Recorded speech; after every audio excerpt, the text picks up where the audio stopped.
between me and the other girl, and then moving all the way to Alabama with the girl. But he wanted to talk about one time when he had kids and they were looking for me. They were looking for you all the time.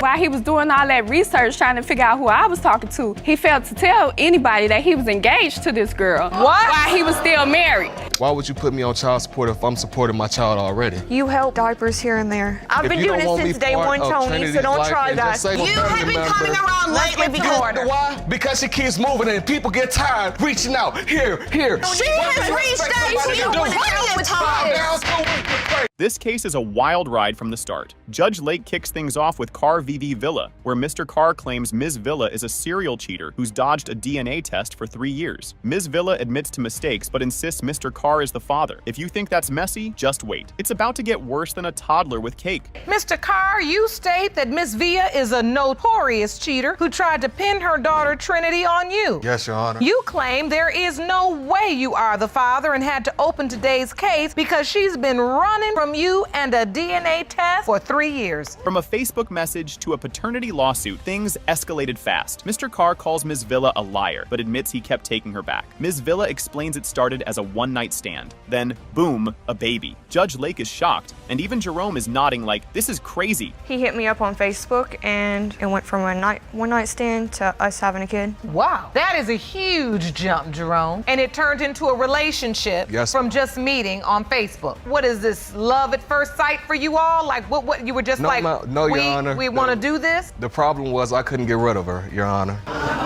Things go from bad to worse fast. Ms. Villa proudly says she always admitted when she cheated, as if that helps. Mr. Carr insists she cheated with 8 guys, basically a whole basketball team. Ms. Villa argues it was just one guy, but the real mess begins when they debate the baby's conception timeline. So how did you find out she was cheating on you? I told him each time he would let me leave, and I would come back and I let him know that I did it. And he still took me back. And what would you let him know, Miss Villa? That I messed around with the person I left with. No, Your Honor. She cheated 8 different times with 8 different people. 8 different times with 8 different people? Yes, Your Honor. In the beginning, no. Hold on. Math lovers, prepare to be confused. Mr. Carr says Ms. Villa told him she was pregnant 3 days after they hooked up. He swears the dates don't add up. Ms. Villa is certain the baby was conceived in the backseat of a car while his friend was driving. Yes, really. Then, the argument shifts to the baby's due date. The times of conception was she slept with a man on the 31st of January. Tony, Me and her slept together on February the 14th. 3 days later, the 17th, she tells me that she's pregnant. I'm like, how are you pregnant? Tony, you're a liar. So you have sex 3 days later and she tells you, now I'm pregnant. Yes. So you thinking like, how do you know you pregnant 3 days after we just have sex? Exactly. Now it's science time, and it's more confusing than a pop quiz. Mr. Carr insists the Halloween birth date means the baby belongs to the other guy. Ms. Villa swears she was born early, making Mr. Carr the father. Judge Lake just nods like, y'all need a calendar. If you have your child on October the 31st, that means that it is the other man's You're a child. liar. Trinity Because was that's due exactly 9 November months. 21st. I had her 3 weeks early. So you're saying the conception window is off, Miss Villa, because since Trinity was born early, you technically would have had a due date of 3 weeks later than Yes, that. she was due November 21st of 2015. I had her October 31st. From yelling to crying,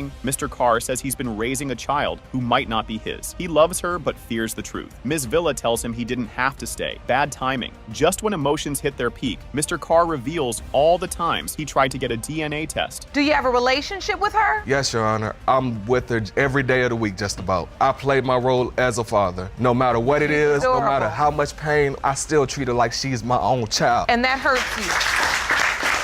Because I didn't deserve that. I didn't deserve to go through what I went through. But you kept taking me back. Ms. Villa dodging a DNA test could be an Olympic sport. Mr. Carr shows proof of her moving cities every time he tried. She claims she moved for the baby, which makes no sense. Then, her best friend jumps in and spills the real tea. So you say she's been running away from a DNA test? I was in Alabama. She was in Tampa, Florida. I tried to hook the cases together. As soon as she received the letter, she moves from Tampa, Florida to Muscle Shoals, Alabama. That's when we stayed together for the little bit that we did. From Decatur, Alabama, she moves from Decatur to Chicago, Illinois. And boom, Everything falls apart. Ms. Villa's best friend admits she had a one-night stand during conception time. The courtroom gasps. Judge Lake gives her the "you did not just lie" look. Ms. Villa scrambles for an excuse, but now everyone just wants those DNA results. A couple of times she's complained to me that he has not been wanting it. Why would you put me on child support if I'm supporting my child already? You help diapers here and there. I've If been you doing don't it want me since day part one, of Tony, Trinity's so don't life, try then that. just say, You have been coming around lately because why? Because she keeps moving and people get tired reaching out. Here. she has reached out to you plenty of times. You could hear a pin drop.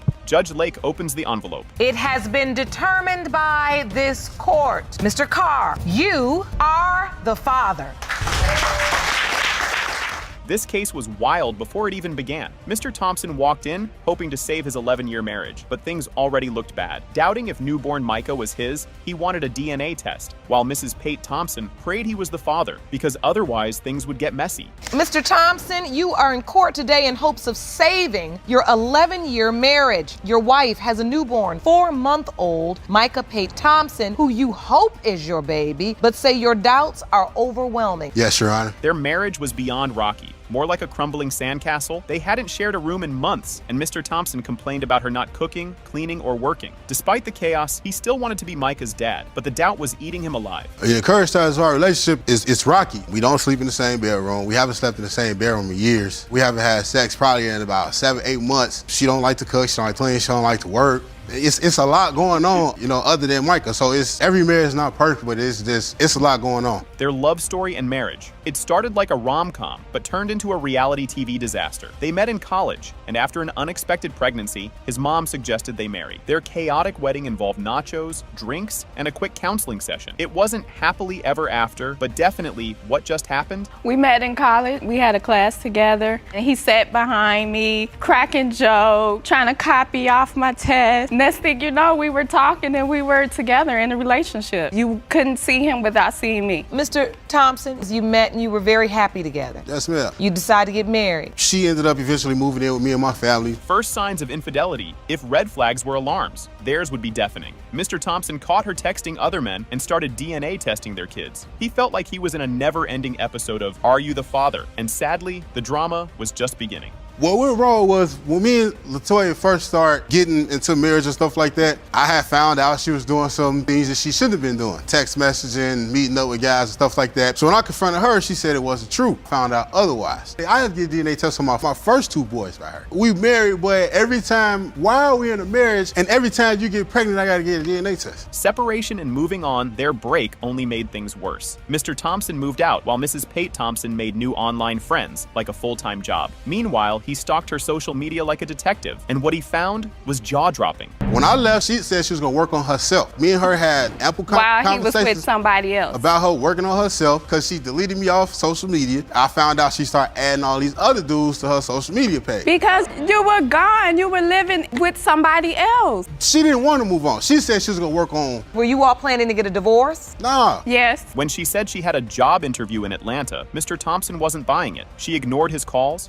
and when she finally confessed the truth, it was exactly what he suspected, and then some. So she goes to Atlanta. Me and my other 2 boys, we went out, dinner, movie, we out hanging out. She called me, I missed the call. Called her back, she didn't answer, I'm texting her. She was texting, but she not calling. She said she in a job interview. It don't make no sense. Why are you texting me in a job interview, but you can't pick your phone up? She was like, well, we went out, and my friend took my phone, and she said, we out, so you don't need to be on the phone. I'm like, man, you married, you got kids, and what woman gonna tell you some trash like that? A second trip to Atlanta and more doubts. The second trip had him in full investigator mode. He checked phone records and found a mystery Atlanta number. Turns out it was a guy. Her explanation? As believable as a cat denying it knocked over a cup. Go back to Atlanta the second time. So I was like, okay, once again, I know what you're going to do. So I was like, let me go ahead and let you go so I can compile me a little bit of evidence. In the email, there's nothing in there. One Atlanta phone number that keep popping up. And I researched phone number and it's coming back to a gentleman. So when she finally called me, so what you out there doing? I was like, so I'm looking at the phone bill and this one Atlanta number keep popping up and it's from a male. She was like, one of my friends. Yeah, it's a male. Plot twist. He wasn't so innocent either.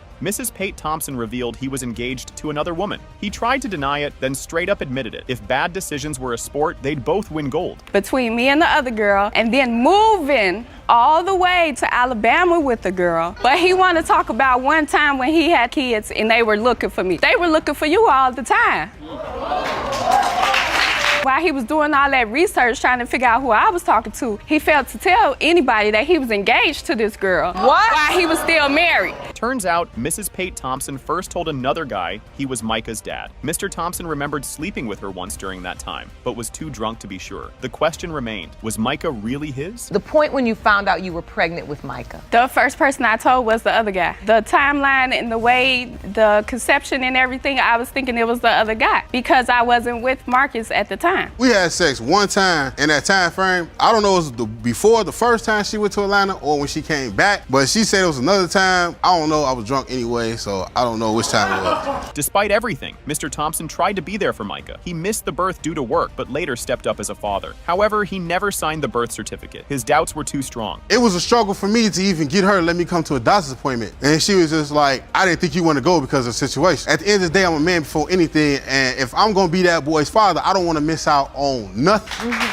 I missed the birth of the baby because I was out of town for work. You know, I went straight to the hospital. I was watching the baby, you know, doing all types. The only thing I didn't do was sign the birth certificate. The results were in, and the courtroom held its breath. It has been determined by this court, Mr. Thompson, you are not the father.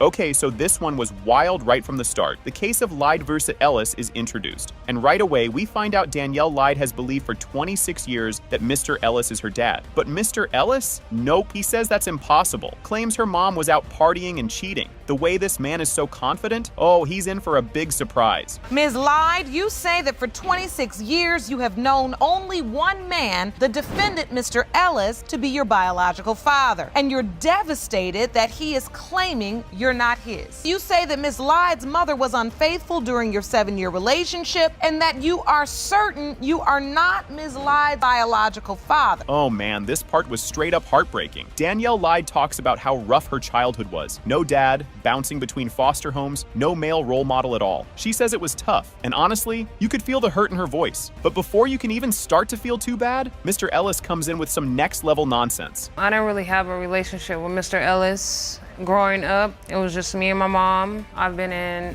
and out of group homes, foster homes, no male role model in my life. It's been hard. I had a long, hard life growing up. When you hear her talk about her life without you. Now this was the moment where everyone watching just collectively sighed. Mr. Ellis says he doesn't believe Danielle is his daughter because she's too light-skinned for him to be the dad. He also says her mom was disappearing for weeks at a time, so obviously she must have been with other men. Oh buddy, the logic here is as thin as a single piece of toilet paper. I'm not her father. I mean, her mother, she disappears weeks at a time, out there partying. Look bright as she is. I mean, I ain't no doctor or nothing, but I'm pretty sure two people this color ain't gonna make no baby this bright-skinned. I mean, she was practically white. I don't feel like that's correct because my son was white with black hair and blue eyes. I'm not white. I don't have blue eyes. At this point, we enter full-on mystery mode. Mr. Ellis claims there was already a DNA test done years ago, and according to him, the results were crystal clear, 99.9% not the father. So naturally, he stopped paying child support and moved on with his life. But hold up, because here comes a huge twist that makes this whole situation even messier. When I was away, her mother called child support on me. They came and took the DNA test. You got the results back? I got the results back. It was 99.9 that I wasn't the father. So I showed her the paperwork. So wouldn't you want to keep some kind of information or record so if I did grow up and I had questions, no, I say, would not. hey, I would not want to keep that kind of information. If you thought this was just a simple case of he said, she said, get ready to upgrade to he said, she said, and she said something completely different, Ms. Lyde's mom steps up and says, yeah, we did a DNA test and it said yes, he's the father. Wait, what? Two completely opposite DNA results? Somebody's lying, somebody's confused, or the universe just decided to mess with this family. A DNA test was performed, yes or no? Yes. What were the results? They said in the court 99% yes. That 99.9% that yes, he was Danielle's biological father. Yes, that's Thank our you so much. report. That's what I wanted to know. You may be seated. At this point, the whole courtroom was sitting up straight, watching this go down like it was a Netflix drama. Ms. Lyde is fed up. She's mad at her mom, mad at Mr. Ellis, mad at the whole situation. She talks about how not having a dad made her make bad choices in life. And honestly, you just want to give her a hug. But before the tears could even dry, things got even more awkward. I don't look like most of the people on my mom's side of the family, so I know there has to be some kind of connection. People do things in life that is unexplainable. Me, I look at myself and I love myself. I look at myself in the mirror every day and I appreciate myself. If another human being on this earth don't want to accept me for who I am, that's not going to stop me from loving me for who I am. You ever hear someone talk about their life and just think, dang, this person has been through it? That's what this moment was. Danielle explains how not having a father made her struggle with self-worth and relationships. She says she never had that dad to guide her and help her know what a good man looks like. And if you thought the drama was over, nope. Now enters Grandma Ellis with some things to say. I feel like if I had a male role model, you know, I wouldn't have to go out there and experience things I experienced looking for love in a man. Like, I should have had that firm man connection bond to where I know what to look in a man. Being with your dad, father-daughter dances, you know, just having that role model I can call on when I'm going through something, or just the extra shoulder and support to cry on. This was the part where you just wanted to yell, oh, come on now. Mr. Ellis's mom, aka Grandma Ellis, takes the stand and says she never believed Danielle was her granddaughter. Why? Because when she saw baby Danielle, she was too big and looked 4 months old at just 1 month. Oh, and also, some neighbor told her something about Danielle having a brother. Yeah, because obviously neighbors are the most reliable DNA testers, right? When I first saw the baby at a month old, she looked 4 months old. And from what I had heard from my son, her father's a great big man. What I heard from my neighbor, she has a little brother that she and the little brother were like twins, and the grandmother, Miss Lyde Seniors, brought the baby over in the house behind mine every day for a week. Just when you thought things couldn't get pettier, this happens. Danielle brings up a moment from when she was 10, saying she ran into Grandma Ellis on a trolley and introduced herself. And what did Grandma say? Get out of my face or I'll smack you. Oh, the audience gasps. But Grandma swears she never said that. It was a real somebody's lying. But who moment? I was 10. I want to introduce myself like, you know, I'm Mr. Ellis's daughter. On my face or I will smack you.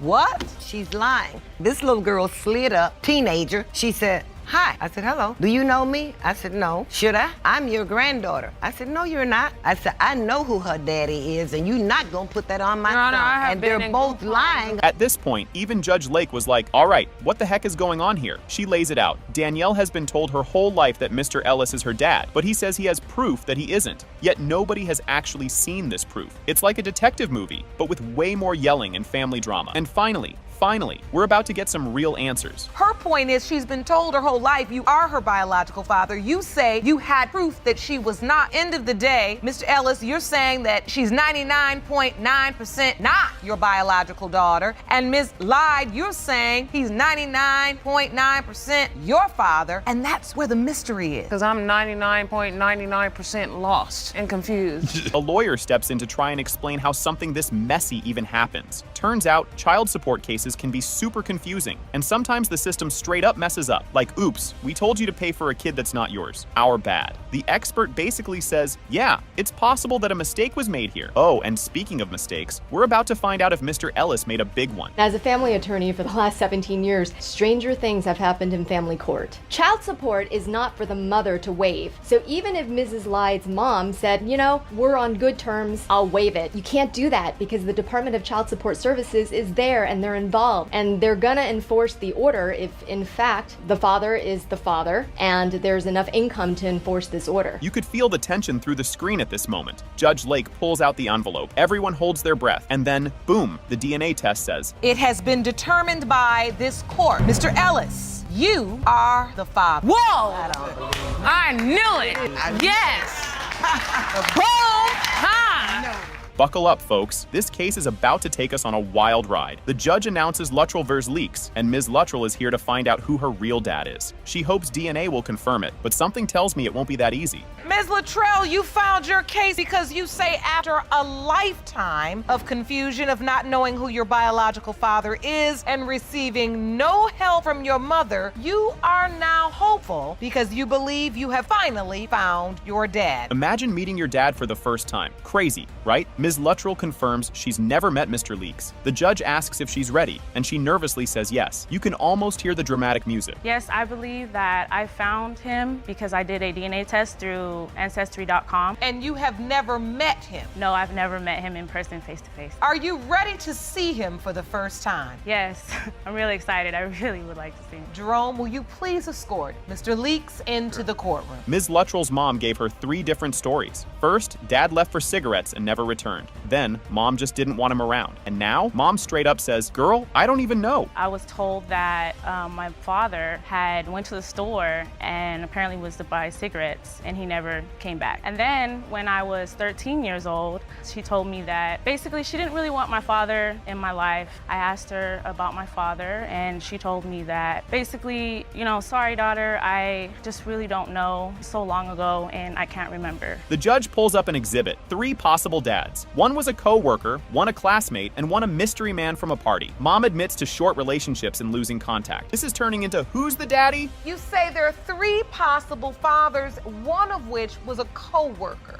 Yes, we dated, we got familiar with each other, and then it ended up in intimacy. Did you ever tell that person you were pregnant? I didn't know how to contact them, and I had moved as well. You also say that there was a classmate. Mom kind of remembers an African-American man at a party, but she isn't sure if it was Mr. Leeks. Basically, she's saying, I might have been there, he might have been there, who knows? Sherlock Holmes would need more clues. What happened with Mr. Lee? It was a party that had occurred in my neighborhood, and I got to know somebody, I don't know if it's him, but somebody that could be her father at that party. Do you know this man? I don't know him.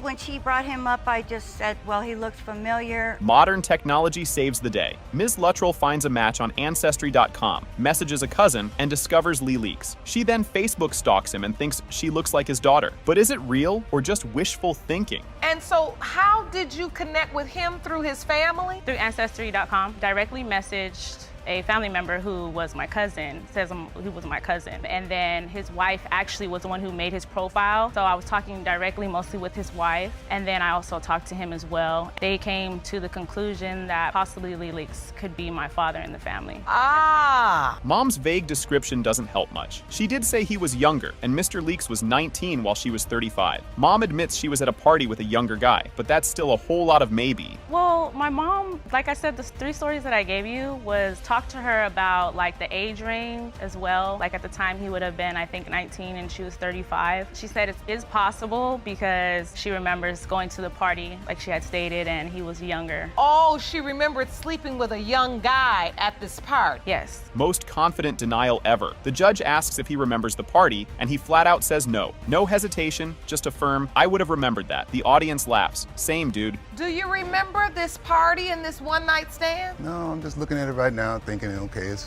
nice to meet you, but no, I was not at that party. Were you ever at a party having sex with an older woman? No. You know, if I'm having a child or anything like that, if I even know there's a chance I'll have a child, I'm sticking around. I'm not going anywhere. Mr. Leeks pulls out a picture of his mom, and whoa, they do look alike. Even the judge pauses. If he's not the dad, then why does she look like his mom's twin? Miss Luttrell submitted a younger photo of herself. Does that look more familiar to you? So you don't remember her from a party? You don't remember her? No, I will say this, if I can just share this with you. Yes. And what is this evidence, sir? This is a picture of her right next to my mom. They're side by side on here. And they look so much alike. She's related to us somehow, some way. Plot twist. At the time of conception, they lived just 14 minutes apart. They could have crossed paths, but Mr. Leeks is sticking to his story. He was not at that party. The truth is you all didn't live too far away from one another at that time. You were in Sacramento, Mr. Leeks, and Ms. Luttrell, you were as well about 14 minutes away from one another. So, I mean, it wouldn't be inconceivable to think you could have been at the same party. If I was partying that good, that must have been a good party. And I mean... When she asked his family, they said, yeah, Lee was wild back then. Not exactly a strong denial. She's desperate for a DNA test. Will science prove what she feels in her heart? Begging you, I'm pleading for this DNA test because we have a really strong connection as well over the phone. I've felt like his daughter just talking with him, and as well as the other similarities with me being a musician. He told me that his mother was a singer. So I really, truly believe that this is a big possibility that he's my father. Drum roll, please. It has been determined by this court. Mr. Leeks, you are not the father. Oh boy, this case is messy from the start. Judge Lake introduces Jones vs. Hernandez/Trevino, where two women claim Mr. Trevino is their baby daddy, but he's outside dodging drama like it's a reality show. When he walks in, you just know it's about to get wild. You are each here today to prove to a man that he is the father of your children. Yes, sir. Now that man, Mr. Trevino, is waiting outside the courtroom and will join us shortly. Mr. Trevino walks in looking like pure awkwardness. Miss Jones comes out swinging, saying he's been denying her daughter, like a game of ping pong. He's just standing there like, I just want the truth. But Miss Jones is not having it. Buckle up, it's gonna be a long ride. Mr. Trevino, your name was popping up so much, I just figured we better just bring you on in. How you doing? He's denied her back and forth. He says, I'm not the father. You have not been there. My family and I have done a lot. Keyword, your family. Now it gets weird. Mr. Trevino pulls out a doctor's timeline like he's solving a crime. He claims he doesn't remember being with Miss Jones then, and she claps back, of course you don't. The way he's stumbling. She might be right, but she's about to take it up a notch. Now you claim you went to a doctor's appointment at some point in June, around the 18th. Yes. And you're thinking back to that week in March, the estimated dates of conception. I don't remember being intimate with her around that time. Judge Lake tries to bring in some feelings, reminding Miss Jones she once loved Mr. Trevino. She admits it, but quickly adds, he was also a hot mess. The emotions are flying, but don't get too comfy. It's about to explode. You did choose to be with him, so it had to be something about him you like. You're right.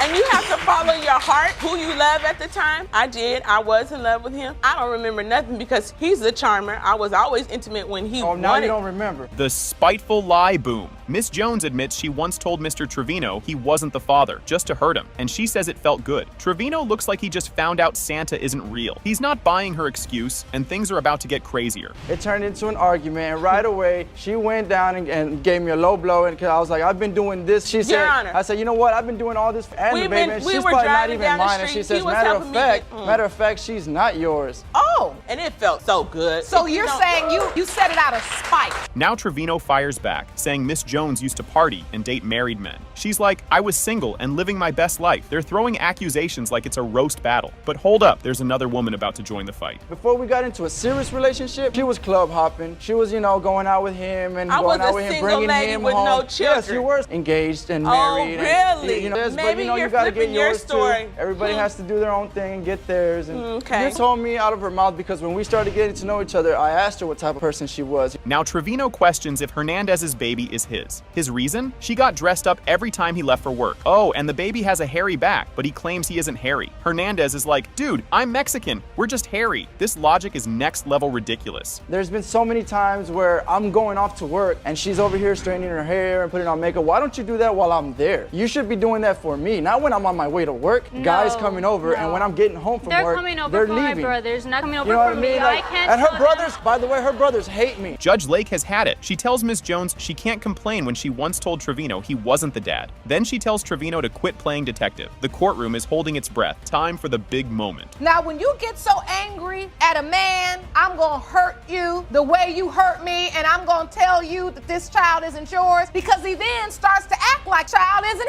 his. You're right.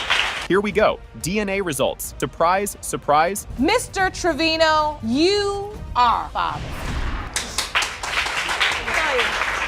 Ms. Tucker is trying to prove Mr. Hunter is her father after her mom dropped a DNA bomb on her 10 years ago. She thought another man was her dad, but that turned out to be wrong. Mr. Hunter has been dodging DNA tests like it's an Olympic sport. Miss Tucker, you believed another man was your dad until a bomb was dropped on you 10 years ago when your mother admitted that the defendant is your biological father. You opened your case to prove to Mr. Hunter that he is your dad. Ms. Tucker is desperate for answers after growing up thinking the wrong man was her father. He told her over the phone in 5th grade that he wasn't her dad, like a bad customer service call. Now she just wants the truth, but things are about to get even messier. I opened my case because for these last few years, I have been trying to get Charles to do a DNA test with me. I scheduled a test, he didn't show up, and it's just a lot of confusion in my own mind, and it's very traumatic to me. I'm trying to figure out if he's my father or not to close this chapter in my life. Mr. Hunter says he was told 30 years ago he wasn't the father, so he left town for 15 years. Now he's back and more confused than ever. But wait until you hear the next twist. Who her father really is. What is your response? I want her to find out who her father really is also. You don't believe you are? Well, I had doubts because her mother told me that I wasn't 30 years ago, so. You hear your daughter speak? Yes, Your Honor. Express her pain? Yes, Your Honor. You say you and Mr. Hunter have always known that he was her biological father. Yes, Your Honor. Ms. Tucker overheard her supposed dad say he didn't believe she was his child. One second, she was excited to talk to him, and the next, he was denying her like a bad holiday surprise. And middle school made things even worse. I was in the 5th grade, and his sister had came and got me one weekend like she always did. They were on the phone, and I was over, and I walked in, and I asked, was that him on the phone? And she said yes. She gave me the phone, and it was my first time ever talking to him. I was really excited. And that's when he told me that my mom was not being honest with me, and he knew I wasn't his daughter. A random woman told Ms. Tucker she looked just like her real dad, Mr. Hunter. When she asked her mom, she got a quick, "That lady don't know what she's talking about." I was in the 7th grade. Where we're from is very small, so I was at a store. There's a woman who knows them both, and she told me, she said, "You look just like your dad." And so I go, "Oh, you know my dad?" And I said his name, and she goes, "That's not your dad." That was the first I have ever heard of him. So I went home, and I did tell my mom what she said, but my mom just said she was lying. Mr. Hunter says he was told he wasn't the father, so he just left. Years later, rumors made him second guess, and now he's confused like the rest of us. Adrian told me she was pregnant, and she told me the child wasn't mine. She told me she was pregnant. She said the baby wasn't mine. I left and I got my life together. And I stayed gone for 15, 16 years. I came back to North Carolina hearing rumors that she was mine. So what am I supposed to do when someone tells me I'm not the father? I move on with my life. Middle school drama at its peak. Ms. Tucker got called out of class to meet a man claiming to be her father. Spoiler, it was Mr. Hunter, and she shut him down real quick. I was in middle school. The young woman that is like his daughter, I guess he was there to pick her up. This was the first day I ever saw him. And he told me who he was. He was my dad. That's what he said. So what? That's what he told me that day. Said the other man was my dad. And just so happened, my mom still said no. And then we see him. I guess he had just moved back to town. Ms. Tucker's aunt spilled the tea in the car, revealing her mom wasn't telling the truth. Her mom sat there looking guilty while everything unraveled. I was 23, and we were in the car with my aunt, and I just was talking about some things that I wanted to do, and my aunt made the comment to my mom that she had not been truthful to me about who my dad was, and she needed to tell me the truth. My mom, she just looked like my aunt better keep her mouth shut. Oh. Yeah. Plot twist. Mr. Hunter dated Ms. Tucker's mom's sister. You can practically hear the audience gasping. Well, I had met a young lady. Come to find out it was Adrian's sister. And I thought about that. So you slept with her sister. Did you know this? This has nothing to do with my sister. When I came back to North Carolina, Adrian wouldn't to me, she wouldn't talk to me, she had nothing to do with me. That was the reason why I felt she wouldn't talk to me. Drum roll. It has been determined by this court. Mr. Hunter, you are not the father. If you were there when my mother died at the hospital on her deathbed and she told you she wanted you to take care of us, take care of me, whatever, where did you go? Why would you just leave us there? Why did we have to grow up the way that we did? That makes no sense to me. You just standing there, Mr. Wallace, like you don't have a piece of remorse in the world. No, ma'am. You don't have any issues with cheating on your wife? No, she's not a victim. She's not? No. Oh, fill us in. She barely cooks. She doesn't clean. Correction. Miss Lockridge takes Mr. Tidwell to court, claiming he's not stepping up for their 10-month-old son, King. She's confident, 100% sure he's the dad, and today's DNA test will settle it. But hold on, the drama that follows, you're not ready. Ms. Lockridge, you've dragged the defendant, Mr. Tidwell, to court because he has refused to acknowledge your 10-month-old son, King. You are 100% sure he's the father and claim today's results will prove your case. Mr. Tidwell fires back, saying Miss Lockridge doesn't actually believe he's the dad. She just wants him to be. He insists they only had an on and off casual thing for 6 years. Miss Lockridge? She's ready to clap back with some fiery responses. I think she's more wants me to be the dad than she really believes I'm the dad. She's obsessed with me, and she's to make me feel like I'm not the father. She's left town. She's left me with the baby for weeks. She only called me when she had the baby. There was no relationship. We were on and off for 6 years. We were together for my understanding, how he led me to believe I was single, or I was with him in a committed relationship for at least a year. Things heat up when Miss Lockridge says she told Mr. Tidwell about the baby with an ultrasound photo and a note. His reaction? Confusion, like he'd been handed surprise homework. But trust me, the real mess hasn't even started yet. She came over to my house. We hung out. The next day, I see a piece of paper on my bed. I grab it, I looked at it. It was a note with an ultrasound in it. I'm not sure the exact words of the note, but it said that she didn't know how to tell me this. So I called her. She didn't answer the phone. She ended up leaving me a text message saying that she was sorry and that she didn't know how to tell me that she was pregnant. Miss Lockridge insists she wasn't seeing anyone else when King was conceived, only Mr. Tidwell. While she's all about the baby, he's looking like he just walked into a plot twist. The courtroom, nowhere near done with the fireworks. When we conceived my child, I told him I just had my period a week ago. That's a lie, Your Honor. He said, shut up, and we kept going at it for Oh, That's wow. a lie, Your Honor. You thought that he wanted or didn't mind if he got you pregnant. I mean, he just got another girl pregnant 4 months prior, and I asked him, what you gonna do about it? He said, if it's mine, then I'm gonna take care of it. So next time I come over, heck yeah, I'm excited. Enter Mr. Tidwell's mom, Miss Harrington, who accuses Miss Lockridge of being obsessed with her son. She even jokes about a prayer closet dedicated to him. Oh, and she doesn't think King looks like their family. Drama? Off the charts. She is very obsessed with my son. I am not in love with him. All she talks about is how much she wants to be with him and how she's got a prayer closet at home for him. Well, you know, this is just obsession, really. Why is it so far-fetched that he could be King's biological father? Because there was such a long span of time in between. I don't know anything about this young lady, really. Miss Lockridge says she left King with Mr. Tidwell while working, but he claims she vanished for 2 weeks. And what happened when she returned? Let's just say it's part comedy, part cringe. She left for 2 weeks. No. When I call her Thursday to to ask her Tuesday. when she's coming back, she said she'll be back when she get back. I said, well then I'm just gonna keep him to figure out if he's mine. And all. No. She It's called came airplane. within an hour. She was there with No, I a man explained. and picked the boy up. Came in, snatched him up, left, and I didn't hear her Okay. for a week. And I'm like, where are you going? Who you with? Oh, don't worry about it. Ooh. And she just snatched him up, left most of his stuff, bottles, and just left. Miss Lockridge whips out King's birth certificate, pointing out that Mr. Tidwell named him and gave him his last name. Her argument? He knew King was his. The tension, sky high as the DNA results approach. The birth certificate, there's no dad's name on it. That's all I want today. And if my son's name is King Tidwell, he needs the man that named him King Tidwell to be in his life. You didn't just pick the name King, you gave him his last name too. But yeah, he's gonna deny my son? From your actions. Denying is not a problem, Your Honor. It's From the your actions actions. of the way she's been acting, Yes. the things she do. You named the child. I gave her the name that I wanted my son to have. The results are in. It has been determined by this court. Mr. Tidwell, you are not his father. Are you kidding me?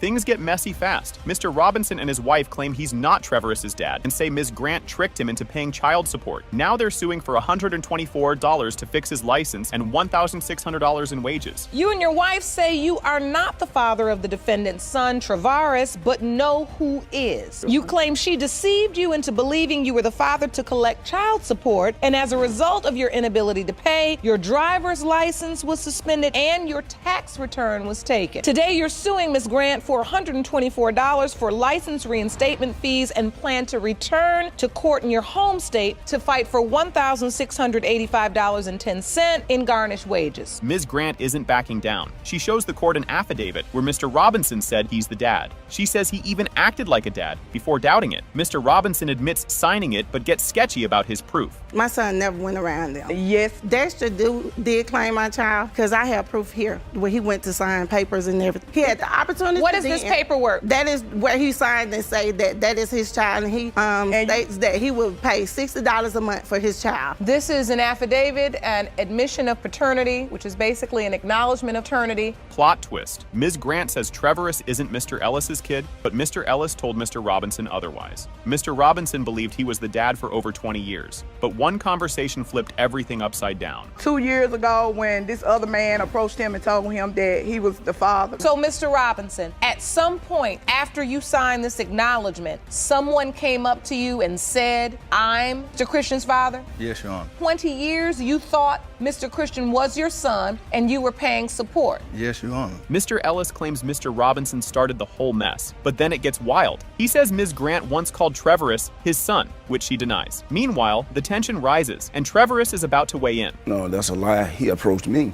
He came to me and he said, I heard that Martez was your son. I said, well, hey, man, hey, look, I didn't tell you to go up there and sign them papers, so that's on you. You know, I feel he is my son because of his mom approached me and said one. And I never, Your Honor, I never. Yes. Trevorus shares his side, saying his mom left him confused about who his dad was. He felt closer to Mr. Ellis's family, while Mr. Robinson's barely acknowledged him. Judge Lake reminds everyone about the legal affidavit, but the real shocker's coming. Were you ever told that Mr. Ellis was your father? I was told that it could be either of the two. That it could be either of the two? Yes, ma'am. And who told you this? My mom. Ms. Grant, your son's saying that you honestly told him it could be either of these two men. In your prior testimony, you said you were only sleeping with Mr. Ellis way before Mr. Robinson. I was telling the truth earlier. The DNA results are in. It has been determined by this court. Mr. Eddie Ellis, you are not the father.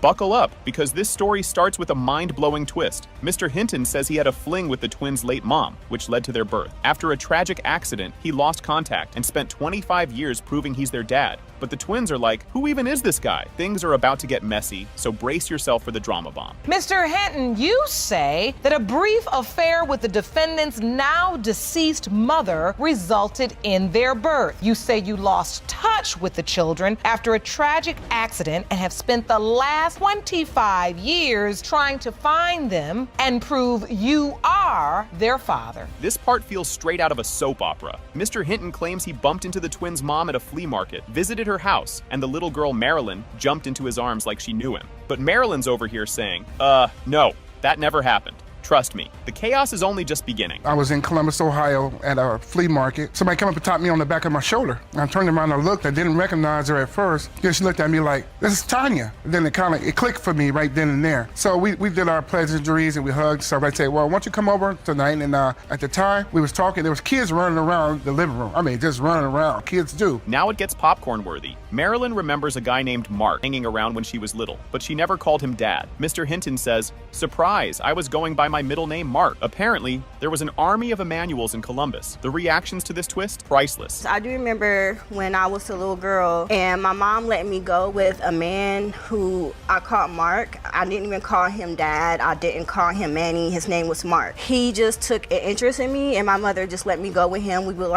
and I just remember one day that he just literally came and was like, no, this is the last time I'm going to see you. Probably about a year or so before my mother passed. Things get crazier with a new plot twist. The court confirms Mr. Hinton's full name is Emmanuel Mark Hinton, but Marilyn insists her family said Renard was her dad. Mr. Hinton claims he was there during her childhood. If you think this is wild, hold on. It's not over. But Ms. Waddell testified that she got picked up and spent time with a man named Mark. Your name is Emmanuel. Right. At time in Columbus, Ohio, I don't know what it was. It was a big boom. There's a lot of males that were named Emmanuel. I knew 6 people named Emmanuel myself. So I didn't want these people to keep everybody in the whole city keep interfering with me thinking I'm this Emmanuel and I'm this Emmanuel. Now we hit the emotional part. The twins accuse Mr. Hinton of being MIA after their mom passed, sharing how they grew up in foster care and were separated at 9. Marilyn asks, if you cared so much, why didn't you come back for us? His response, eye-roll worthy. We're 33 years old.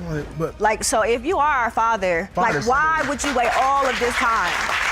Me and my twin, we grew up in foster care and we were even separated at 9 years old. Where did you go? I don't understand after 33 years why you just come in all of a sudden and you find me on Facebook, you say you were looking for me all this time. I've been in the same place. Get ready for drama overload. Mr. Hinton says he promised their mom he'd take care of the twins, but needed time to get his life together. The twins aren't buying it, asking, where were you for 33 years? The roller coaster isn't stopping here. He was there at my mother's death. That makes me extremely upset. If you were there when my mother died at the hospital on her deathbed and she told you she wanted you to take care of us, take care of me, whatever, where did you go? Why would you just leave us there? Why did we have to grow up the way that we did? That makes no sense to me. No excuse that he can give me on why he wasn't there, especially when he keeps insinuating that he was there when my mother passed. This is a classic "Are you kidding me?" moment, Marilyn asks why Mr. Hinton tried to pick her up, but not her twin brother. She's like, what parent picks one kid and leaves the other? Mr. Hinton blames challenges, but the twins aren't convinced. The tension is about to explode. Why didn't he come back to get both of us 7 months later? 7 months later. Yeah, why would you just say, I'm coming back to get Marilyn? Because he was not there. Okay. I was there. I'm not going to take one and not take the other. I'm a single mother. I struggle, but I'm not just going to leave him or just put him in foster care, let him go over, ABC house just because I can't take him. We going to struggle together. But there wasn't a cycle there, Yana. This kicks off with some juicy family drama that feels straight out of a TV show. Ms. Webster overhears gossip suggesting her dad might not actually be her dad. Her cousin chimes in saying, "You're just like Mr. Ware. Same laugh, same walk." And suddenly, everyone's suspicious. You recently learned shocking news that Myron Smith, the man you believe to be your dad and who paid child support for you, may not be your biological father. Now you've dragged the defendant, Mr. Ware, to paternity court to prove that he is your father and claim today's results will prove your case. Yes, Your Honor. Ms. Webster dives into her baby book, uncovering clues that only fuel her doubts. She finds notes and gifts from Mr. Ware's family, while Mr. Ware admits he dated her mom but thought she wasn't his. Now, she's on a mission to untangle the truth with some spiritual guidance. I had a baby book for a long time, and I never really started putting things together until the blood type wasn't the same. And I'm looking in the baby book, and there's relatives of Mr. Ware's family that signed in when I was born. They bought gifts.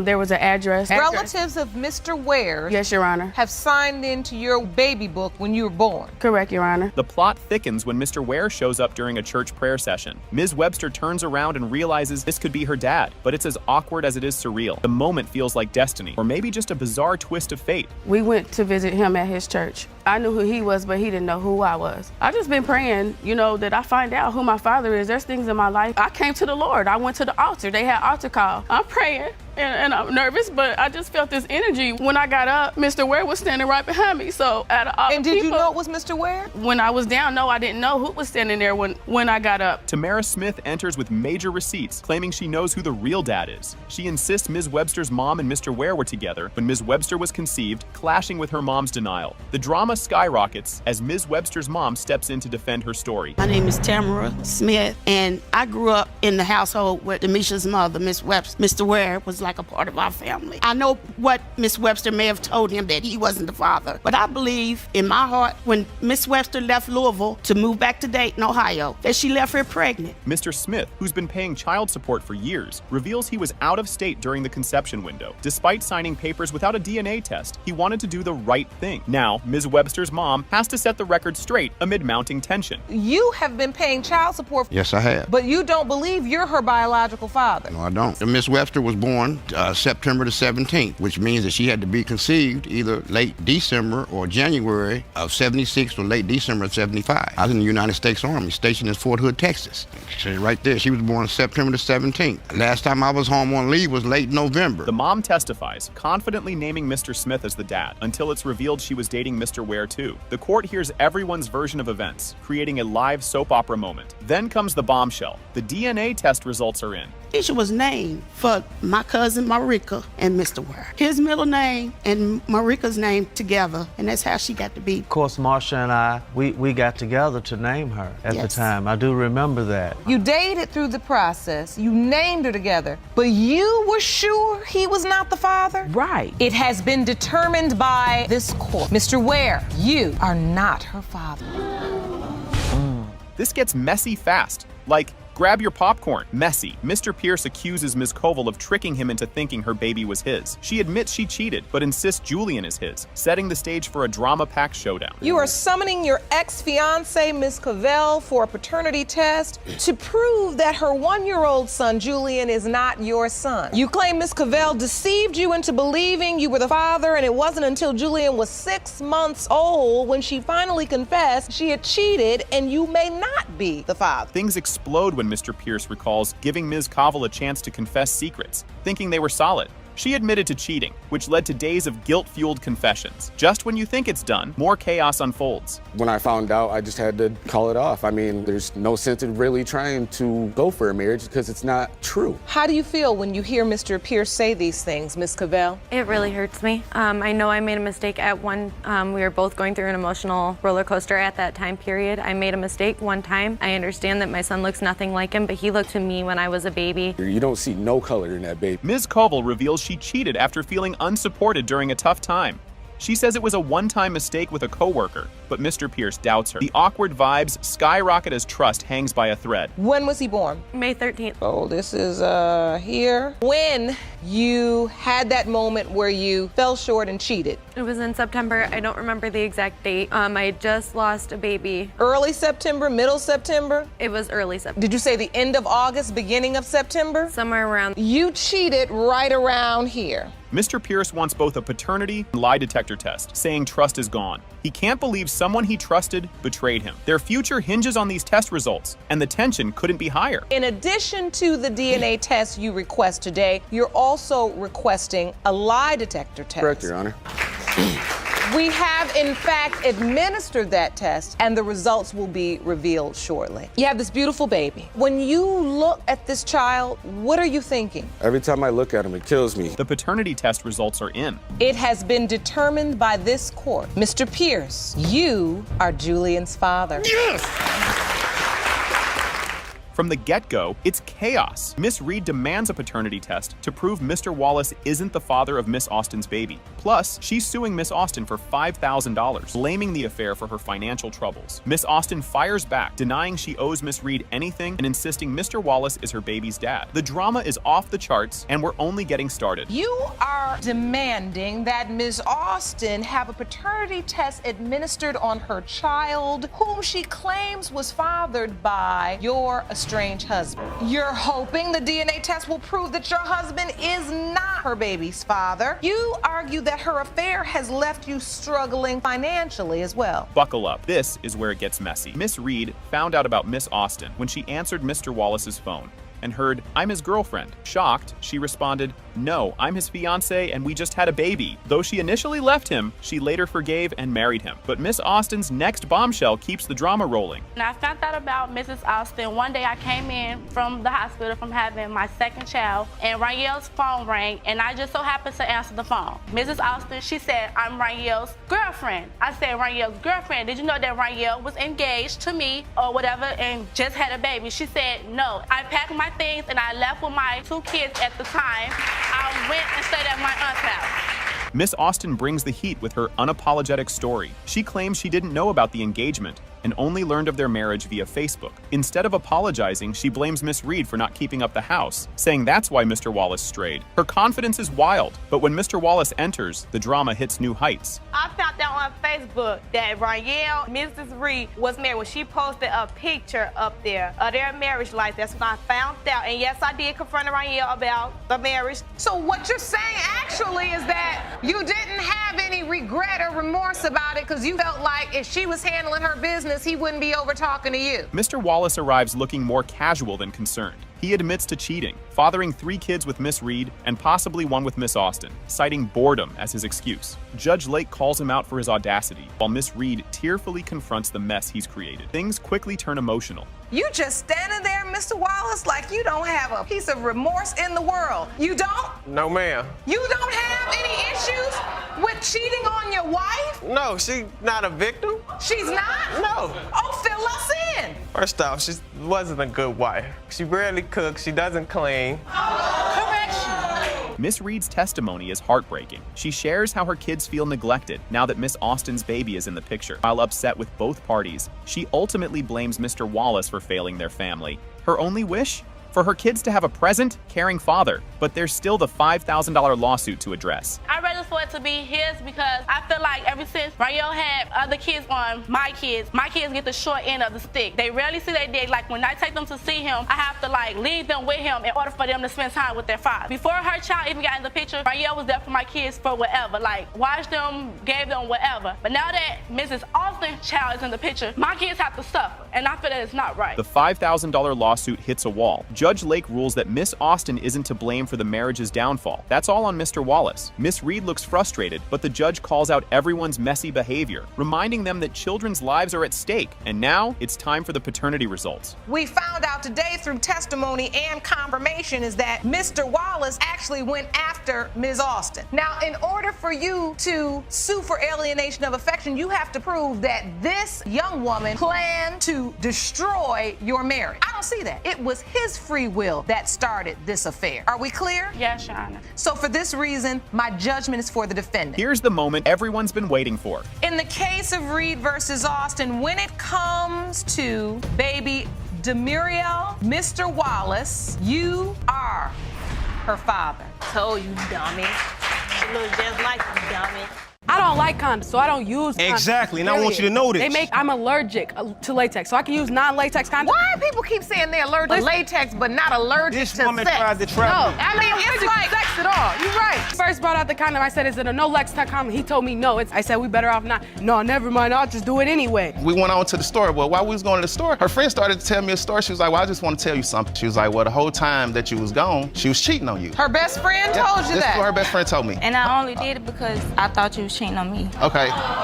So you admit you cheated on him? I did. And so your best friend told on you? Yeah. Things kick off with Mr. Montgomery, who's all like, Miss Parker tricked me into thinking I was Timothy's dad. But now Miss Parker's flipping the story, saying he's not the father. So he's like, let's do a DNA test. Oh, this is about to get wild. You say Miss Parker led you to believe that you fathered her 3-month-old son, Timothy Montgomery. You say you were present at the birth, named the baby, signed the birth certificate, but now Miss Parker says you're not the father. Yes, Your Honor. Mr. Montgomery is here pouring his heart out like it's some kind of romance movie, insisting he's Timothy's dad. Timothy is his son, and he's not ready to let this go. But just wait until Miss Parker drops her side of the story. I believe I'm the father because, I loved her.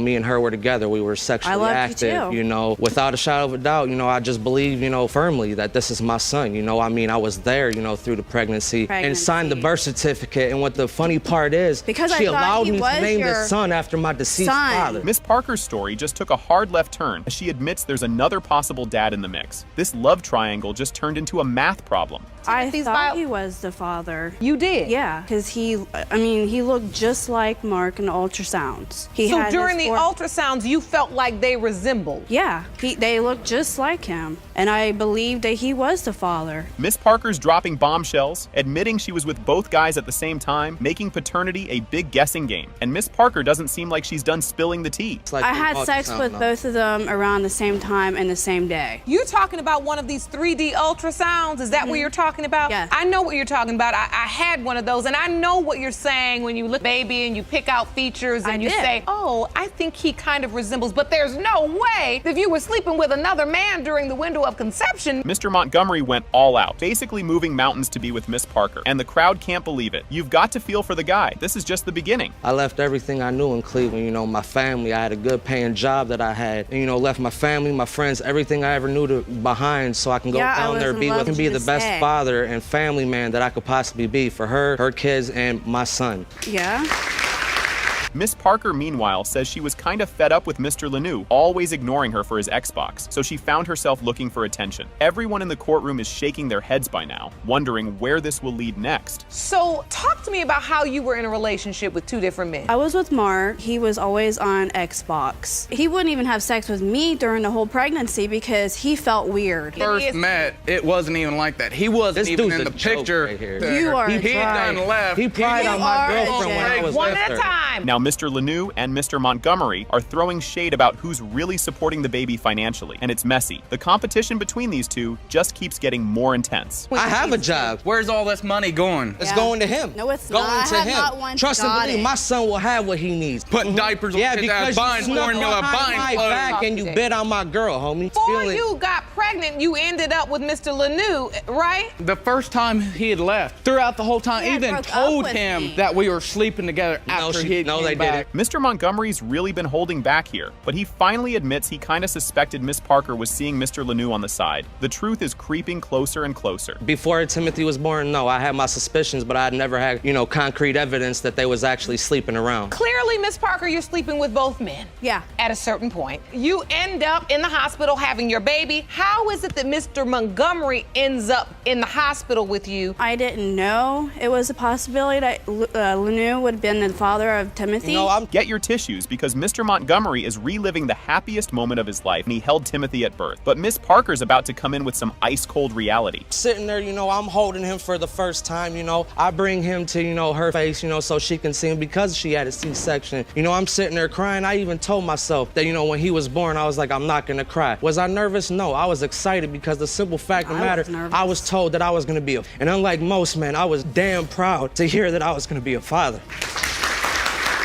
Miss Parker confesses that she waited weeks after Timothy's birth to tell Mr. Montgomery that he might not be the dad, and his reaction says it all. Mr. Lanou is waiting to share his own side of the story, and it's about to get even messier. I told him, and 3 weeks after he was born. But this is because during that time, Your Honor, that he had threatened to Timothy. Your Honor, she without told her me knowledge, this in the bed take him after to Cleveland. First time she was able to have sex after the baby was born, she waited until after we were done to sit. I don't think you're the father. I think Luke's the father, and I'm still laying in the bed with this woman naked. Mr. Lanou explains how he stayed cool and didn't go to the hospital, even though he knew there'd be a fight if he did. But Timothy's paternity still isn't set in stone, and the drama's not over. No. I actually was going to show up to the hospital, but I was for her and that unborn child refused to because I know that it would have caused a disturbance between me and him. You knew I didn't that you had been sleeping with her. A man always has. Did you know there was a distinct possibility that you could be this child's Your Honor, father? And I told him it wasn't because I didn't want to believe it. Miss Parker shocks everyone, admitting she was cheating on Mr. Lanou left and right while they were together, which makes this all feel like a soap opera. But with the DNA results coming up, they're about to get some real answers. What other fact do you have that support your belief that this child is Mr. Lanou's? It's just I cheated the whole time I was with Mark. But I cheated. You did cheat. Okay. It's also I the did fact that cheat he's because tried you cheated on conceiving me. children, 2 other women who, until he left, could not conceive a child. The results come out and hit like a sledgehammer. It has been determined by this court, Mr. Montgomery, you are not the father. Wow, this story kicks off wild right from the start. Miss Herman is in court to prove that Mr. Houston is the father of her son Corey. But get ready, this tale is only just beginning. Miss Herman, you are here to prove that Mr. Houston is the biological father of your 2-year-old son Corey. You contend the defendant duped you and was living a double life. Mr. Houston, you claim that you are not the biological father of Miss Herman's son and will clear your name when the results are read. And just when you thought it couldn't get any crazier, bam! Miss Herman explains how she found out Mr. Houston was married while she was already pregnant. With her detective skills in full gear, Miss Herman is about to make this courtroom a whole lot more interesting. I like to call this the investigative stage. That's what I do. So during the time I was pregnant, I had told Mr. Houston that I was pregnant. He said that he would be there for me and my child. After 2 doctor's appointments, he stopped showing up. So I got a little suspicious. Got my investigation glasses on, and I found out via Facebook that he has a wife and children. Mr. Houston really doubles down, saying he had no reason to tell her he was married. Like that little fact didn't matter. The judge is already over this eyebrow drama, but trust me, there's way more eyebrow-raising stuff to come. Anything I got going on before I met her wasn't her business. You see what I'm saying? I wasn't curious about the extra stuff. I was more curious about getting to know who she was. So your marriage and your kids and your wife were all extra things? No, it wasn't extra at all. It was just something that I didn't communicate with her. This part is downright awkward as Mr. Houston tries to dodge the question about using protection. But things are about to get a whole lot stickier as Mr. Houston tries to explain himself. But you didn't use protection when you were sleeping with her. You did not. Did you tell me? Don't lie. He did not use a condom, Your Honor. He did not. Your Honor. No, the answer is no. Don't let him lie to you. The answer is no. No. The night that... No.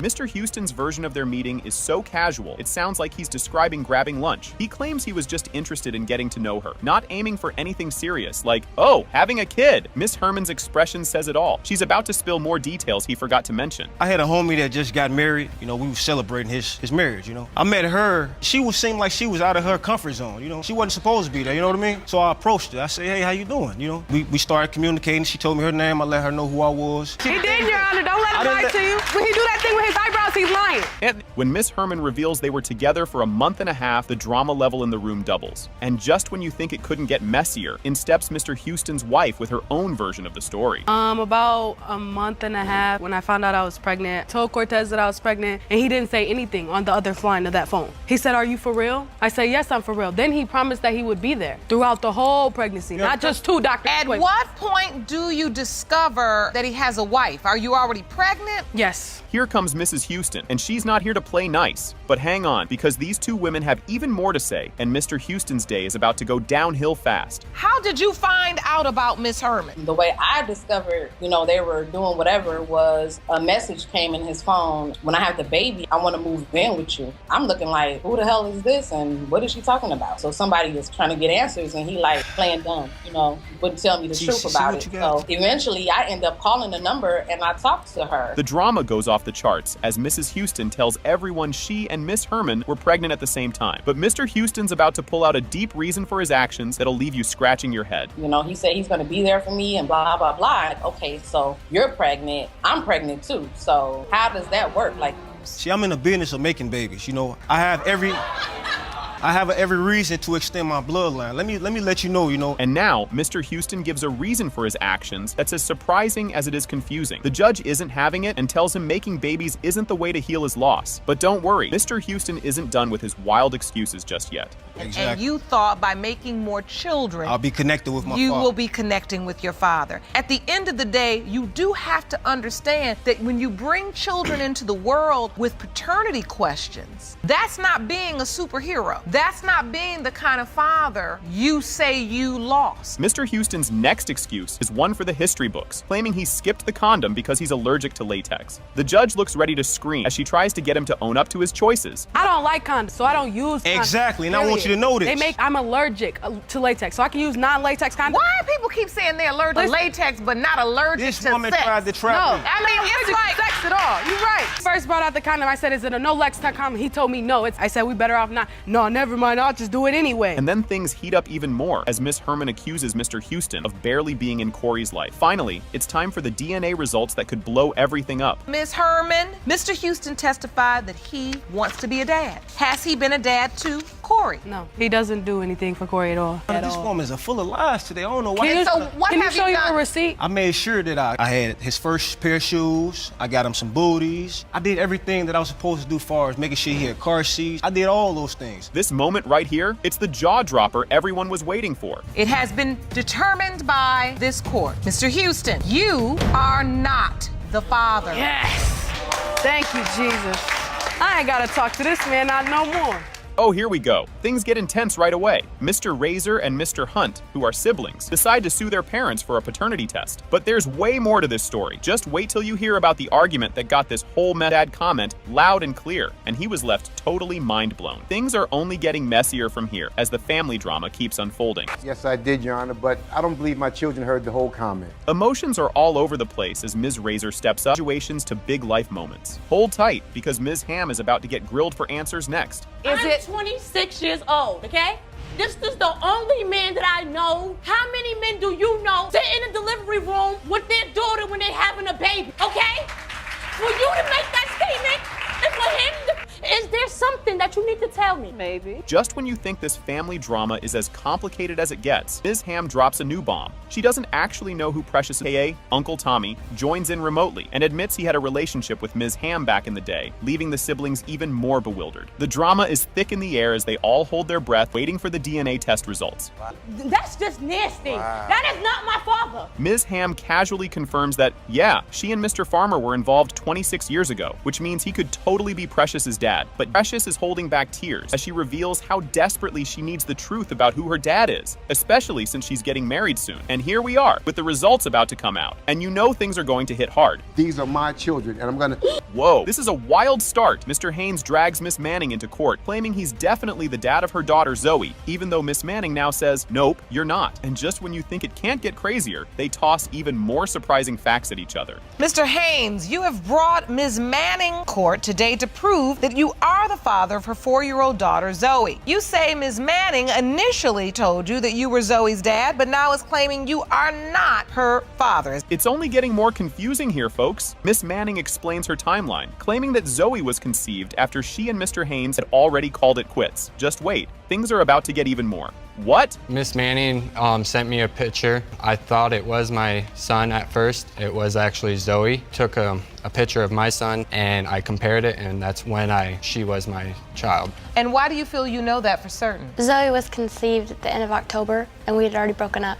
It's like watching a ping pong match of parent confusion here. Mr. Haynes remembers Miss Manning saying he was the father, then changing her mind over and over again. And you won't believe the next set of wild mixed messages. She said I was the father multiple times. Then she also told me I wasn't the father multiple times. So first met when I was getting a tattoo, and it was at residence, and we only dated for a short period of time until she ended the relationship. So I ended up moving on, got with my ex now, my son's mom. This back and forth is exhausting, even for the judge, but after 4 years of mixed signals, both of them are at their wits' end. And get ready, because another possible dad just popped into the mix. I had a baby, and it's a possibility she's yours. And so he said, send me a picture, and that's what you sent. And once he acknowledged that, yes, I believe this is my daughter, what did you say? I've never told him he was the father, and I've never told him he wasn't the father. It's always been, there's a possibility. And the fact that he's waited 4 years to take a paternity test is what irritates me. The confusion just keeps snowballing here. When asked if he's been part of Zoe's life, Mr. Haynes says he's tried, but Miss Manning only allowed him to be a friend of the family for Zoe's sake. And now, Mr. Haynes brings a timeline to show he's been trying all along. Have you tried to be a father at all to Zoe, Mr. Haynes? Have you been a part of her life? She's 4. I have tried to reach out to her. I have talked to her once, and when I did talk to her, Miss Manning told me not to mention that I was the father. She just told me to keep, I'm a family friend of the family, so. Keeping up with this timeline is like trying to follow spaghetti noodles. It's all over the place. The judge points out the endless cycle of yes, no, maybe, and everyone's left dizzy. And if you thought it was done, hold on, because Miss Manning's got something to say next. You submitted a timeline to the court. March of 2014 is when I received the photo, Zoe, but like I told you guys just previous that I thought it was my son. Then I found out it wasn't. And you felt like she sent you the picture because she was your child. Yes. So you're thinking you are the father. Yes. Things get even juicier with the next witness. Mr. Haynes' girlfriend, Ms. Wickwire, his current girlfriend, steps up and backs up Mr. Haynes, saying Miss Manning has repeatedly changed her mind on who the dad is. This story keeps twisting like a soap opera. First off, what testimony do you have? We've been together for 2.5 years. She has repeatedly sent him messages saying that he is the father and isn't the father. She's dragging him through hell, pretty much. When he is the father, he's happy and wants to I don't actually try and understand take... how I'm dragging him through hell when it's been, there's a possibility, let's get a DNA test. Now the judge is practically begging for Miss Manning to let Mr. Haynes have a chance with Zoe. The stakes are sky high, and everyone's waiting to see how this ends. So have you encouraged a relationship between Mr. Haynes and Zoe? No. And why is that? I would rather have proof that he is her father instead of them building a relationship and him not being the father. You really believe it's the man that's on the birth certificate, already acknowledged paternity, but has allowed you to have full custody and doesn't really want to be part of raising her? Yes. This is a roller coaster of emotion as both parties share their hopes. Both clearly want the best for Zoe, and it's tough to watch them struggle. We're on the edge here. The final DNA answer is coming. Do you hope Mr. Haynes is her biological father? Yes. So even though your gut says to you, do not think he's the father, what are your hopes, Mr. Haynes? I just want to find out the truth because it's been almost 4 years of going back and forth that I'm the father. So I just want the proof. And you want to be her father? Yes. It's DNA time, and the result is a jaw dropper. It has been determined by this court. Mr. Haynes, you are not father.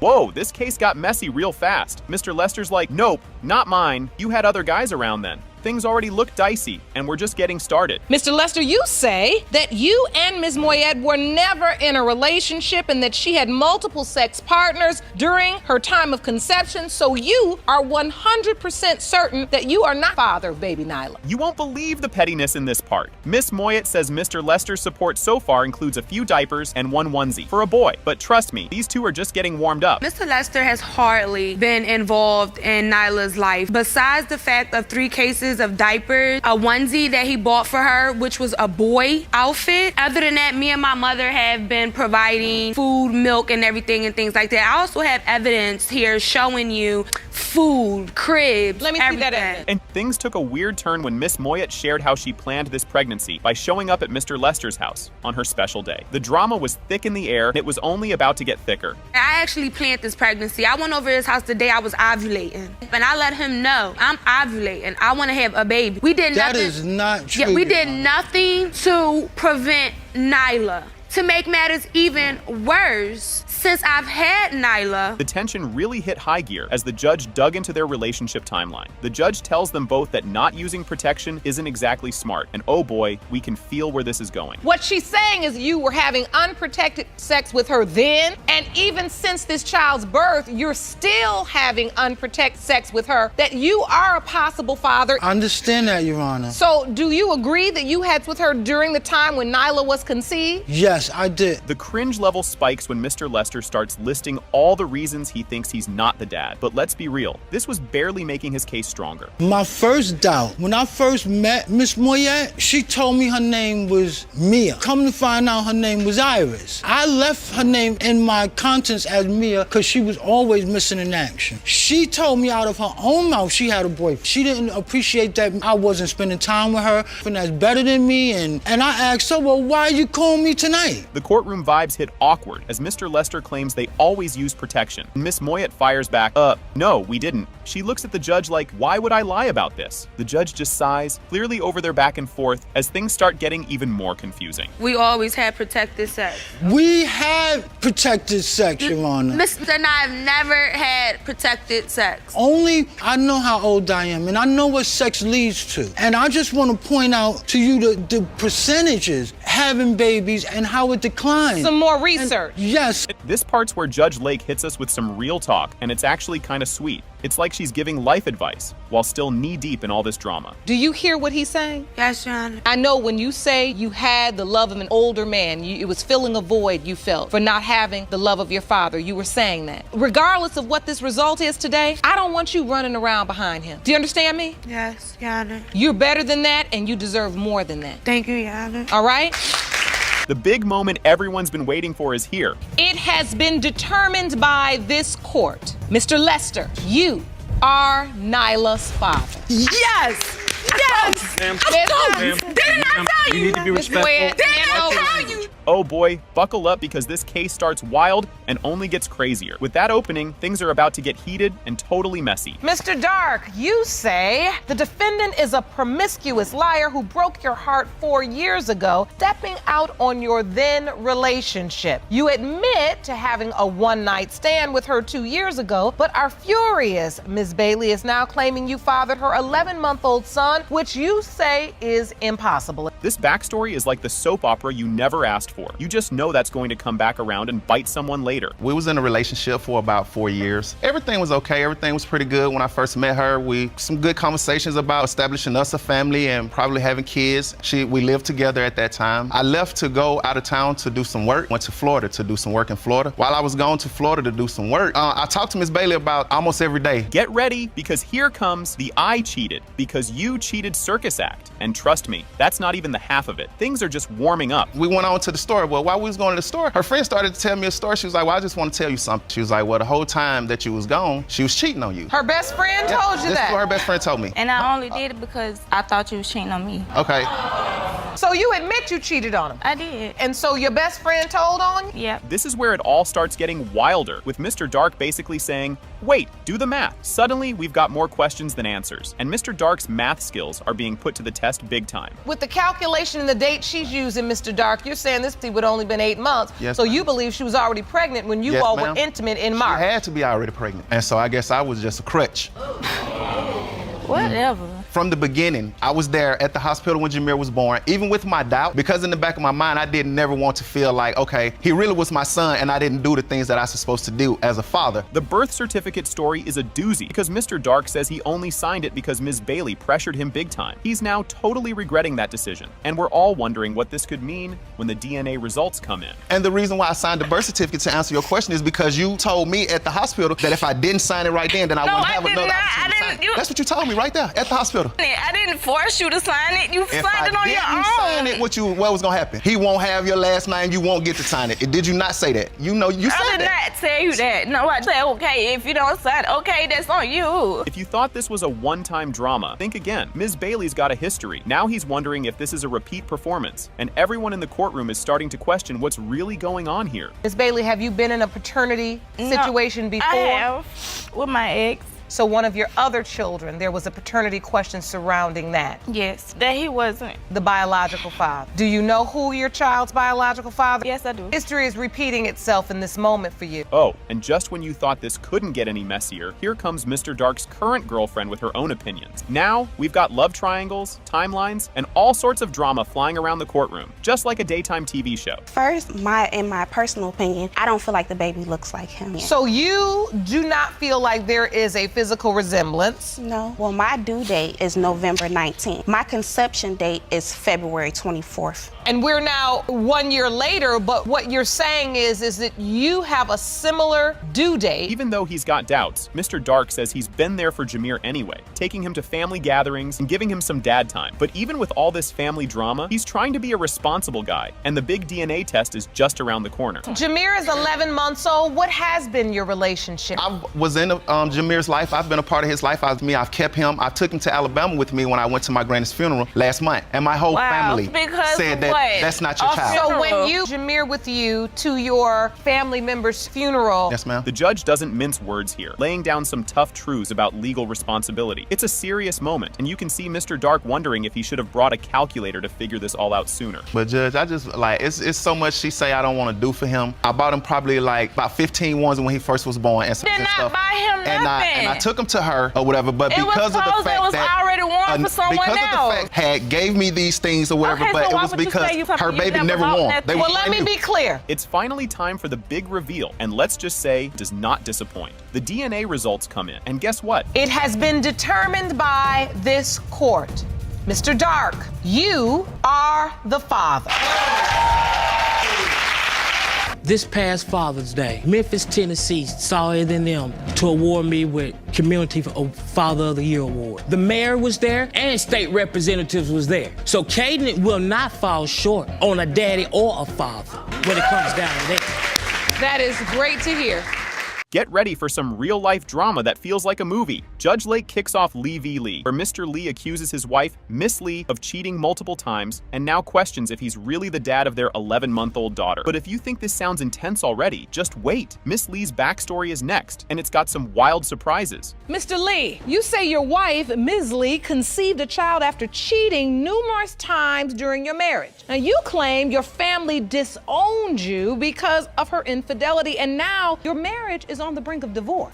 You petitioned the court for a DNA test to prove that you are not father of Ms. Lee's 11-month-old daughter, Carolyn Lee. You won't believe how their love story starts, like a mix of romance and reality TV. Miss Lee says they met at a hotel party and felt instant sparks, totally falling for each other right away. Sounds sweet, right? Well, things take a left turn as soon as a Bon Jovi lookalike enters the picture. I was actually getting ready to go on a date with somebody, and I got a phone call from a friend of mine to come to this hotel party to meet somebody else that actually wasn't even Mr. Lee. And I get there and our eyes met, started talking that night. I heard him speaking a little bit of Spanish and we started making out the whole night. We kissed heavily. The next morning, we exchanged numbers that night as well because we made out the whole night, didn't even remember each other's names. So, just 1 week after this love at first sight moment, things get, interesting. But believe it or not, this Bon Jovi moment was just the beginning. Soon, Mr. Lee's whole family gets involved in the chaos. She stayed there with me for a few days, and then, like, the following week, she started cheating on me with a guy she claimed that looked like Bon Jovi. She has... The following week? Yeah, well, she said he looked like Bon Jovi. I said he looks more like the Wolfman. I have a celebrity week obsession. later? Yes, I have a celebrity obsession in this guy he looked like Bon Jovi. He's just jealous. Just when you think things can't get crazier, they totally do. Mr. Lee's family can't believe he's still with her, so they end up disowning him for choosing her over them. And then, just when things seem complicated enough, the couple finds out they're going to have a baby. I got a little pissed off because, I mean, at the time, you know, my family disowned me. I had no friends. Why did your family disown you? Because she cheated on me and I chose her over them, and they didn't like that. Her anymore? Yes. And I didn't do what they wanted, so they threw me out. Just because you went back to somebody, they threw you out? It's messed up, I know, but... He was spending all right. If you thought pregnancy would calm things down, think again. It just makes things even messier. He's torn between his love for her and the nagging question in his mind. Is this baby even his? But don't think he's ready to give up yet. When you find out she's pregnant, do you believe the child is yours? Yeah, at first, she's my wife. Wouldn't, I mean, if you were in my shoes, wouldn't you believe that? I don't know. I mean...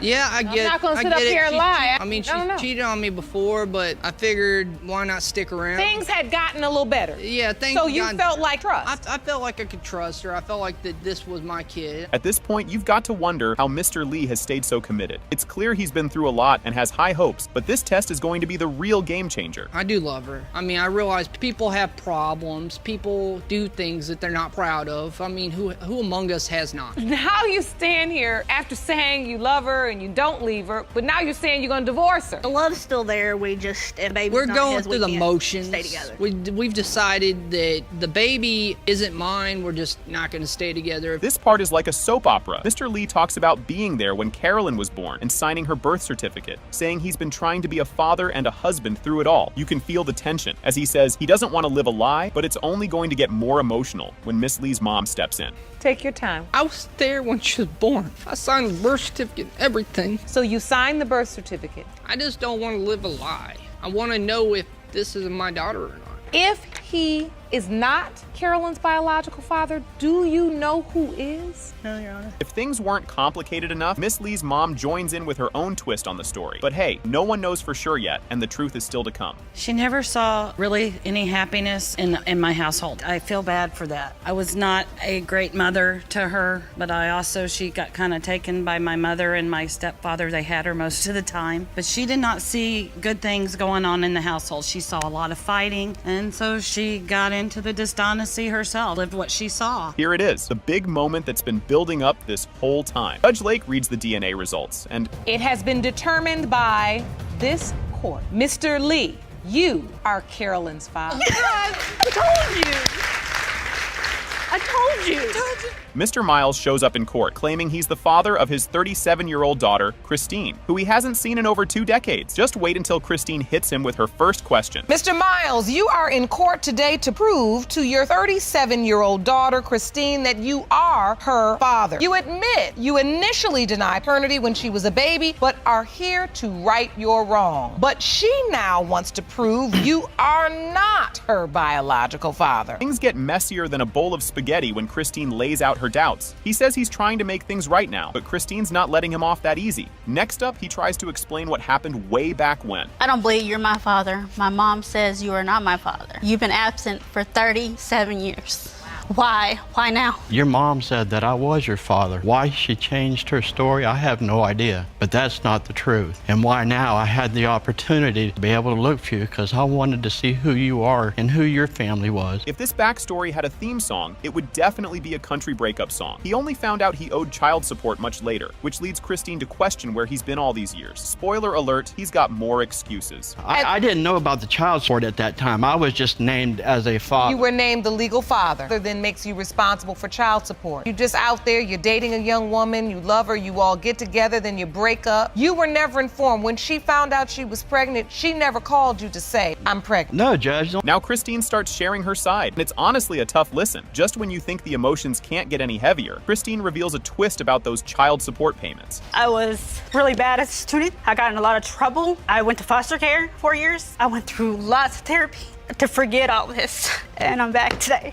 But you're strong, and you're not alone, because we're here with you. Thank you. And so this was very difficult for you. Very difficult. And here comes the plot twist no one saw coming. Surprise, Mr. Miles owes a mountain of child support. He says he got the shock of his life when he found out he owed $28,000 in back payments, right there on his tax return. Next up, she spills about the one time she actually met Mr. Miles. In 1992, we filed our taxes. Taxes came back, and there's a letter, $28,000 in back child support. And that just shocked me. Like I said, I just didn't have a clue that was even there. And you didn't try to find out then? I did. What did you do to try to find her, Mr. Miles? Back then, there was no internet, no cell phones. All you had was people that you knew and telephone lines. Imagine meeting your maybe dad for one night, and then crickets. Mr. Miles remembers it differently, saying he thought he invited her to live with him, but clearly they're not on the same page. And just when it seems like things might calm down, the judge brings out a bombshell from Christine's mom. Well, I met Mr. Miles one time when I was 16. He came to my grandparents' house. My grandparents actually let me go stay the night with him and his wife. I was never told about them until that very day. I thought we did, hit it off pretty good. I think I asked her if she wanted to come live with us, if that was something that was going to be willing to take her in as ours.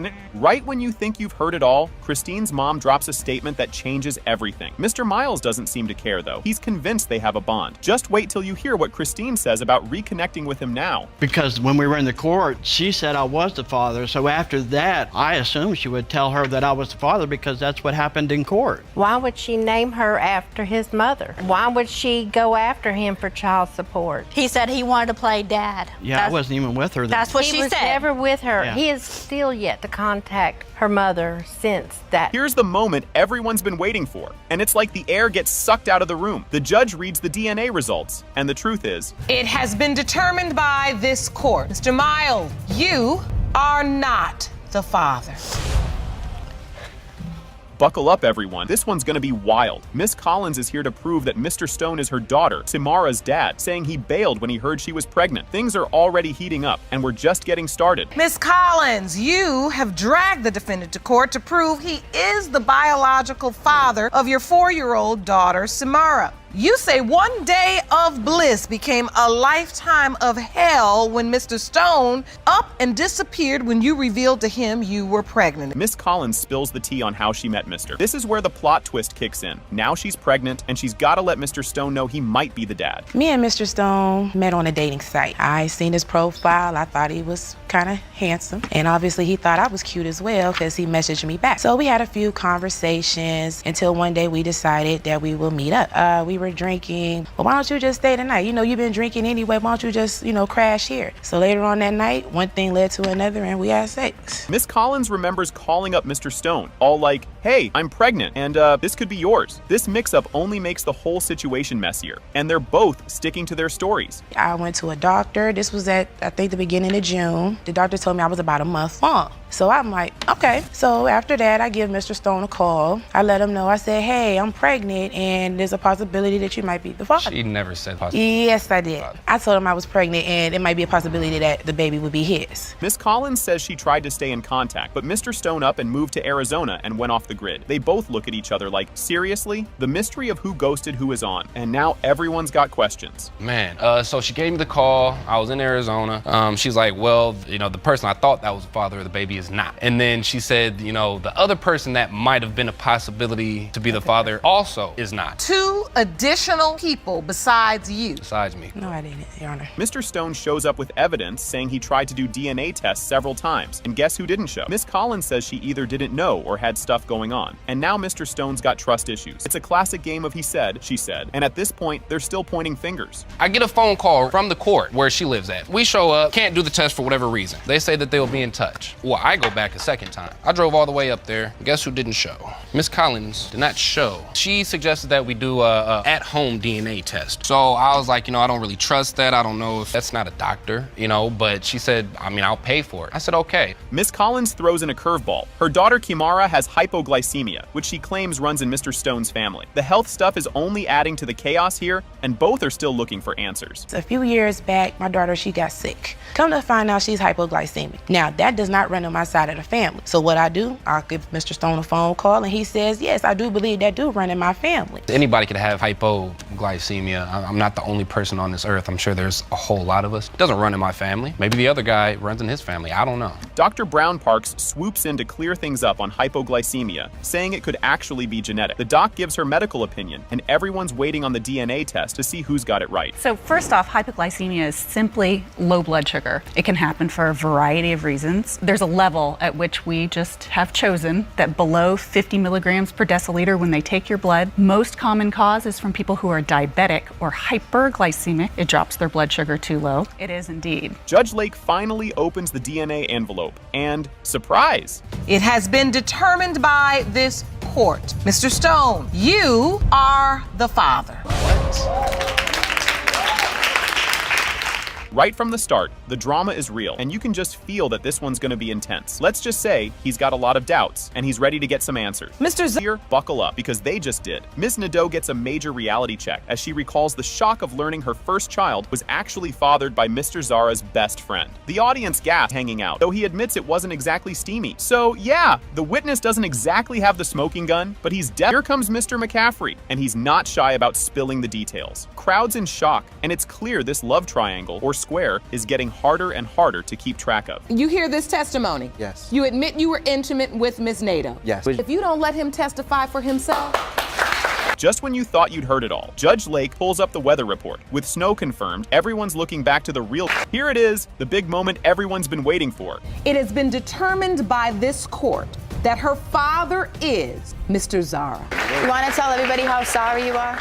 This is one crazy situation right off the bat. Ms. McGowan tells the court how, just after her husband passed away, she met Mr. Martin online. But get ready, because this story only gets messier. Ms. McGowan, you say after the death of your husband, you were trying to find your way, but ended up finding a man on the internet, had sex with him, and 2 weeks later, you discovered that you're pregnant. Now you claim the defendant, Mr. Martin, is without a doubt the biological father of your 8-month-old baby, Caden. And just like that, Mr. Martin fires back with some seriously shady doubts. Wait till you hear why he thinks he's off the hook. Mr. Martin, you say there's no way you're biological father, and you claim to have a mile-long list of doubts that will clear your name today in court. One main reason is that you believe the man she's currently living with, who will join us shortly, is baby Caden's biological father. Yes, Your Honor. Mr. Martin then proudly admits he hasn't done a single thing for Caden because in his mind, it's not his problem. And just when you think Mr. Martin might start acting responsible, he doubles down. Mr. Martin, yes, you've done nothing for the child? No, I did nothing. Because some fact, first night we had sex. The first day we met each other, we had sex. The reason why I don't believe it, this is my child, because she's very promiscuous. And when you have sex with a woman first day, that's red flag anyway. Did you use protection? No, No,